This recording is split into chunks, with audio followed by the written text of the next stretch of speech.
Hello, fellow classmates. Hi, my name is Stacy Harris, and today I will be discussing Dr. Martin Luther King Jr.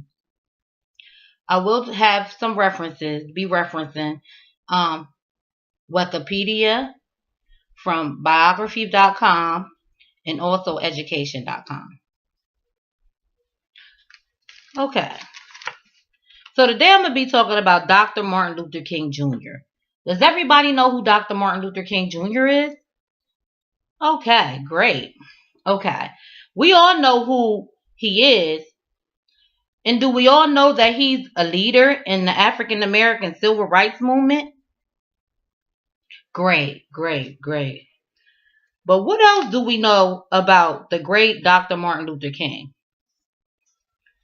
Well, I'm here today to discuss and give you a more extensive look at Dr. Martin Luther King's life and his background. So, I do want to start with some of this information. I also wanted to let you guys know that Dr. Martin Luther King is an American Baptist minister. He's also an activist and humanitarian. He was born January 15th, 1929 in Atlanta, Georgia. He was born Michael King Jr. He was the middle child of Michael King Sr. and Alberta Williams King. Dr. Martin Luther King had an older sister. Her name was Willie Christine, and a younger brother, Alfred Daniel Williams King. They grew up in a warm, loving environment. As their parents tried to shield them, from racism, they were unable to shield them completely. Dr. Martin Luther King Jr.'s father fought against racial prejudice. He considered racism and segregation to be against God's will.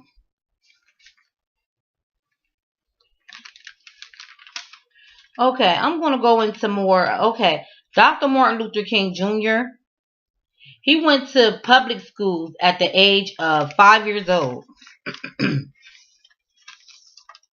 King also attended Booker T. Washington High School, where he was the quarterback of the football team. He also was an amazing student.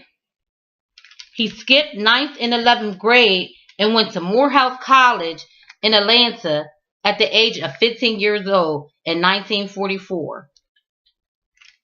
He earned a sociology degree. He also attended Crozer Theological Seminary, Pennsylvania, and Boston University, where he earned his PhD.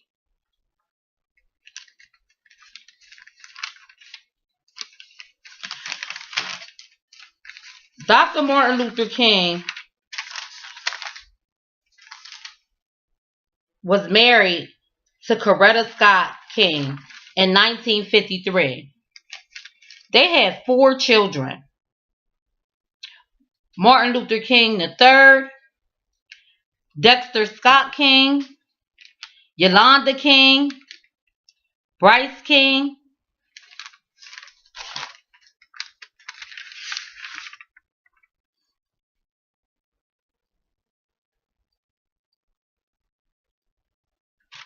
okay. In December 1st, 1955, Rosa Parks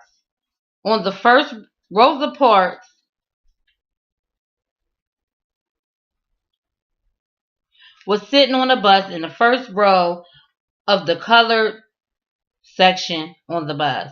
And the bus driver asked her to move to another seat or give her seat up for a couple white guys that were sitting there. And Rosa Parks refused to do so. So in refusing to give up her seat, the bus driver asked her several times and she still refused. She was arrested for violating the Montgomery City Code.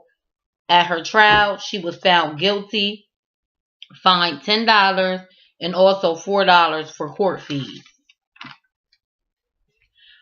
After this situation, Martin Luther King put a new energy into civil rights struggles in Alabama.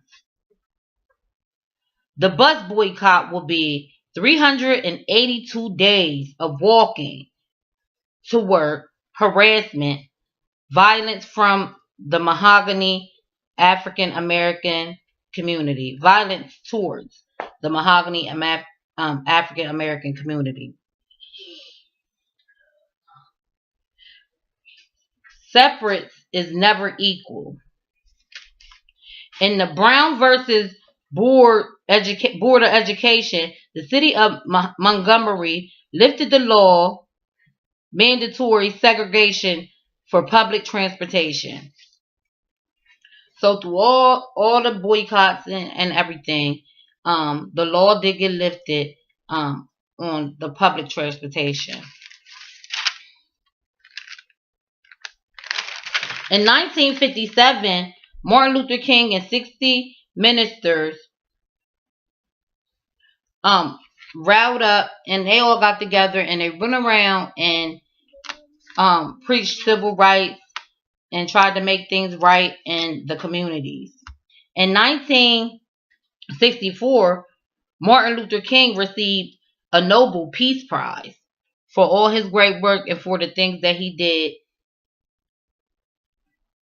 By 1968, Martin Luther King was tired of marching, going to jail, living under constant death circumstances.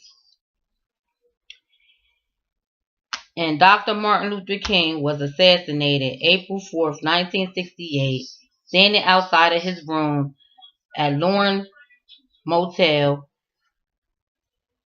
He was struck by a sniper. In conclusion, I want to say that Dr. Martin Luther King not only was a civil rights leader, but he was a well-educated man that loved God and put his standards by God. He also believed that everyone should be equal in the world. He didn't dislike anyone.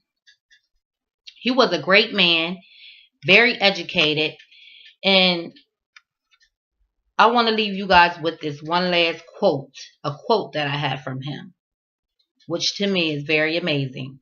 And it says, "Our lives begin to end the day we become silent about things that matter." Our lives begin to end the day we become silent about things that matter. Thank you so much.